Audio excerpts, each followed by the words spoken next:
তিনটি কারণে পরিবারের অভাব দূর হয় না। এই তিনটি কারণ যদি, তিনটি ব্যাড কোয়ালিটি যদি আপনার পরিবারের ভেতরে থাকে, আর যদি এগুলো দূরীভূত না করতে পারেন, কখনো আপনার পরিবার থেকে অভাব দূর হবে না। একটু সাবধানতার সাথে একটু শুনেন, আজকে একটু সাবধান হয়ে যান। এই তিনটি কারণ যদি আপনার পরিবারের ভেতরে থাকে, পরিবারের কোন সদস্যের ভেতরে থাকে, তাহলে কখনো অভাব দূর হবে না।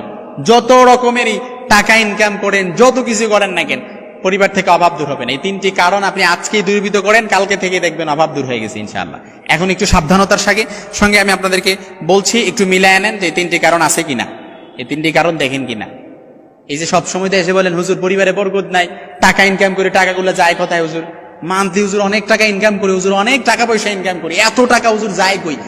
এই যে কখনো সন্তান অসুস্থ, কখনো বিবি অসুস্থ, কখনো সন্তানের ঝামেলা, এই ঝামেলা ওই ঝামেলা, একটার পর একটা শুধু বলতেই থাকেন। এখন একটু মিলান যে তিনটি কারণ আছে কিনা।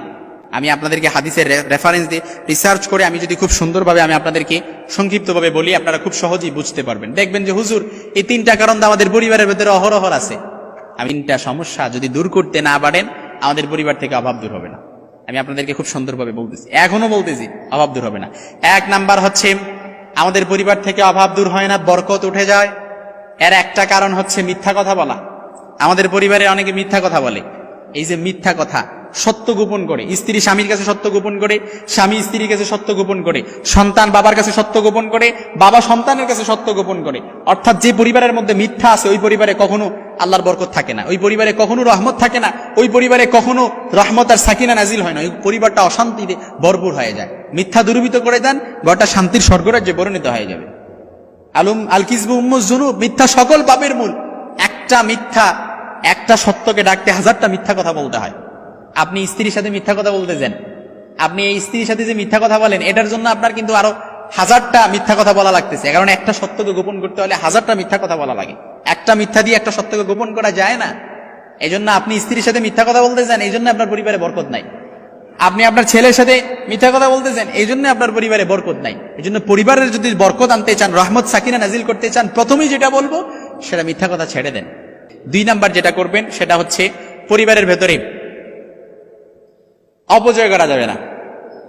আল্লাহর নিয়ামতের সাথে বেয়াদবি করা যাবে না। অপচয় করা মানে আল্লাহর নিয়ামতের সাথে বেয়াদবি করা। এই জন্য দুই নাম্বার যেটা করা যাবে না সেটা হচ্ছে অপচয় করা যাবে না। আপনি দেখেন প্রত্যেকটা পরিবারের ভেতরে অপচয় আছে। আজকে আমরা নিয়ামতের শুকরিয়া আদায় করতে জানি না। লাইন শাকারতুম লাযিদান্নাকুম ওয়া লাইন কাফারতুম ইন্না আযাবি লাশাদীদ। আল্লাহ রাসূল সাল্লাল্লাহু আলাইহি সাল্লামের মাধ্যমে আল্লাহ তাআলা পবিত্র কোরআন আল কারীমে খুব সুন্দরভাবে বলেছেন যে লাইন শাকারতুম লাযিদান্নাকুম ওয়া লাইন কাফারতুম ইন্না আযাবি লাশাদীদ।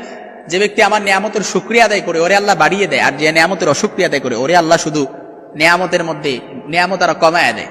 এজন্য যতটুকু পান ততটুকু শুকরিয়া আদায় করেন, অপচয় করবেন না।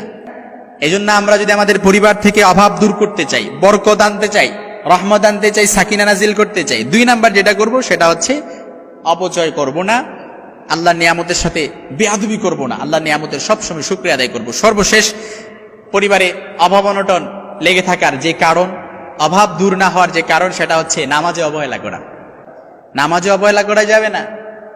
ফাওয়াইলুল লিল মুসাল্লিন আল্লাযীনা হুম আন সালাতিহিম সাহুন।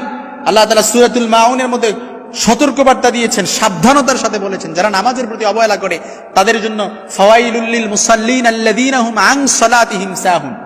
আল্লাহ তাআলা তাদেরকে এমন জাহান্নামে নিক্ষেপ করবে